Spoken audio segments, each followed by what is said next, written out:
Hey everyone, day 2 from Brevard, North Carolina, and we're on the Blue Ridge Parkway heading up to hike Graveyard Fields. Thanks for coming along.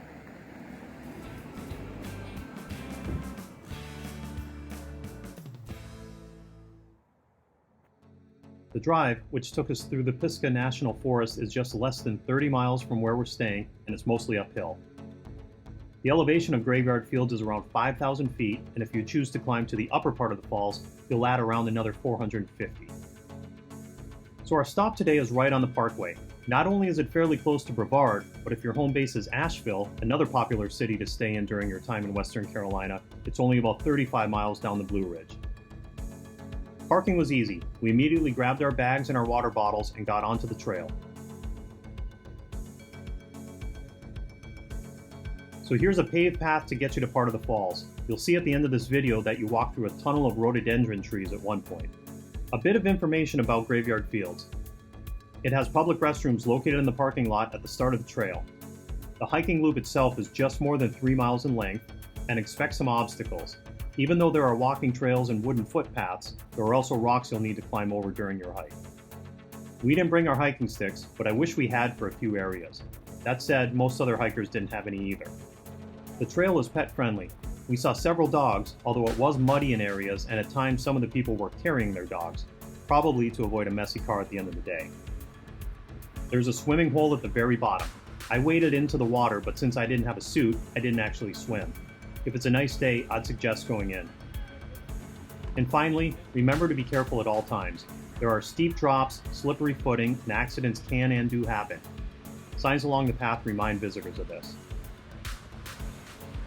So here are the second falls. We stopped for a few moments to talk to fellow hikers and see the surroundings. The swimming area is farther down, so we decided to hike to the upper part first and then come back and spend more time here. Getting to this location was relatively easy with a paved trail and steps, so most people could get here with little difficulty. I say that because if you're not a hiker and you're traveling the Blue Ridge Parkway, this is still a really nice place to stop and see some of the falls with very little trouble. Let's continue our hike to the top. Here's another sign put out to remind us to always be aware of our surroundings. As it reads, bears are here for pretty much the same reason we are, so remember that you're out in nature.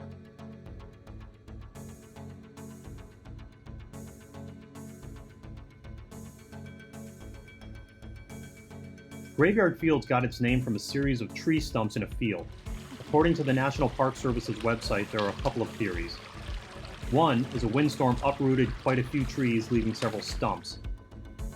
Another is that logging in the early 1900s, prior to the U.S. Forest Service taking control, felled several trees. Whichever reason, or likely a combination of both, moss grew on these stumps, which gave the appearance of headstones in a graveyard. Fire then came later, but today, much of it is regrown.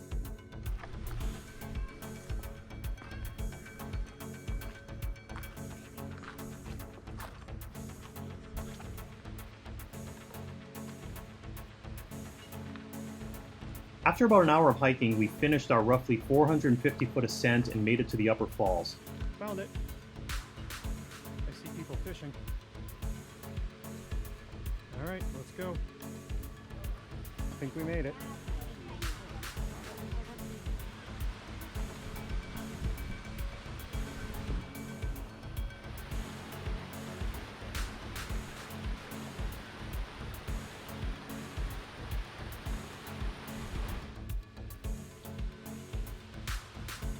It appears we may have another YouTuber in the crowd.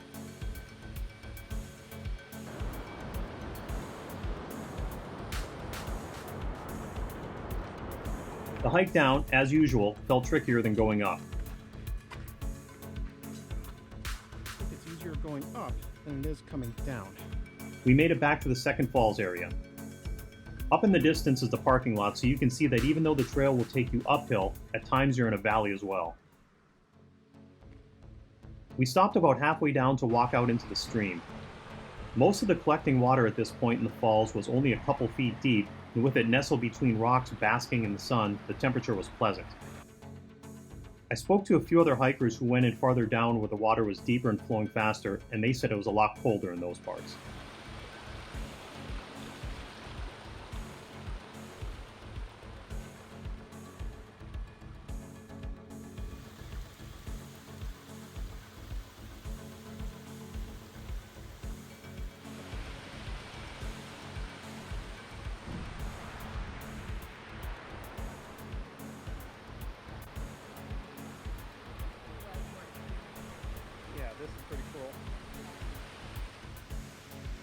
Here is the overhang to the swimming area below.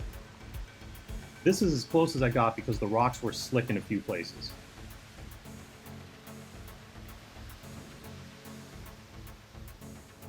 Okay, let's go down and see the swimming hole.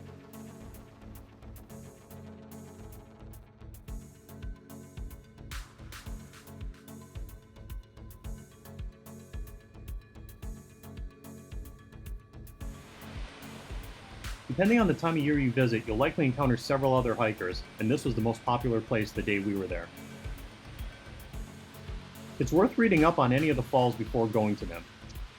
Two books we bring along with us are Hiking Waterfalls, North Carolina by Melissa Watson and Back Roads of North Carolina by Kevin Adams. These are both great resources, as is the National Park Service website or just a simple online search to see what else is out there. Heading back up to the car, here's that tunnel of rhododendron I told you about earlier. This is another reason why I encourage non-hiking travelers to the area to stop by and visit. You can walk through this canopy and come out onto a wooden bridge traversing a really scenic waterfall. Thanks again for watching, and stay tuned as I have another video from our time in Western Carolina posting soon.